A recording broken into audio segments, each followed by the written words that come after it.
Thanks for tuning in to our bonus episode preview. This is just a short sample of this week's exclusive Patreon episode. You can hear the episode in its entirety by becoming a member at patreon.com/IndoctriNation, where you'll gain access to all of our exclusive episodes and merchandise.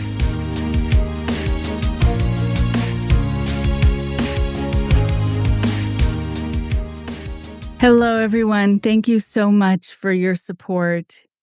It is so lovely to have you partner with us here at the podcast to be able to keep the podcast going, to be able to keep it on the air for other people who really want it, who need it. It is so appreciated. So I want to be able to talk today about exploring your identity after leaving a cult. A lot of people will say, I don't know who I am, and I don't know what I'm supposed to be doing. I don't know what I'm supposed to be thinking. I don't know how I'm supposed to be feeling. We heard on this podcast a woman who said that there were only group emotions that were allowed to be felt, that you could feel emotions that were just ones that everyone else felt at the same time that they felt them, and emotions that were allowed by the cult leader. And so how do you know what you feel after that? How do you know what's okay to feel? So I want to get into that a little bit today. I tell people sometimes that my work is a little bit different from other people's in that I am asked quite a bit, who am I?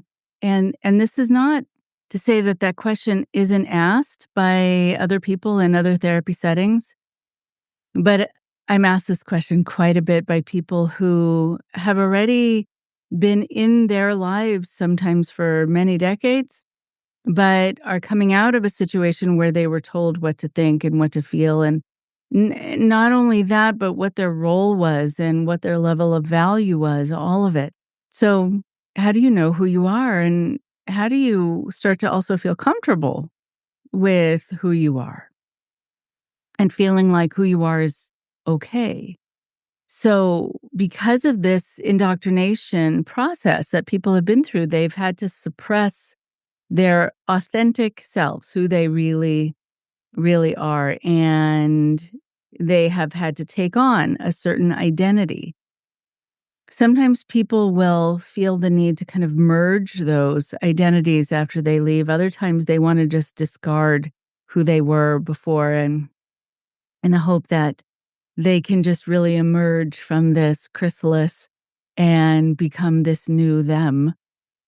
People's identities, desires, even personal value system, they are sometimes sacrificed for groupthink, for community, for certainty, for the security of knowing you're doing it right and getting it right according to the person who's in charge of you.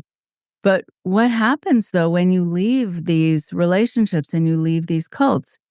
How can you regain a sense of self and cultivate your true identity or uncover your true identity?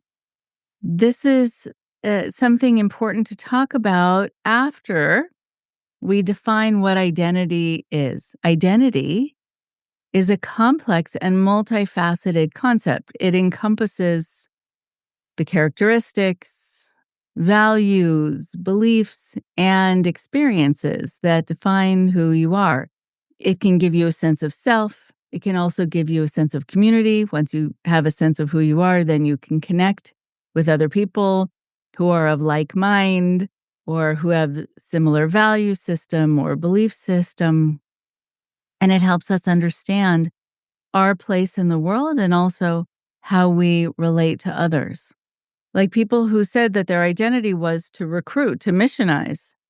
Well, so how they related to others was to know that they had the answers for other people and that they were going to try to get them to believe in the same way. That's not really a relationship per se, but those were the interactions they were trained to have.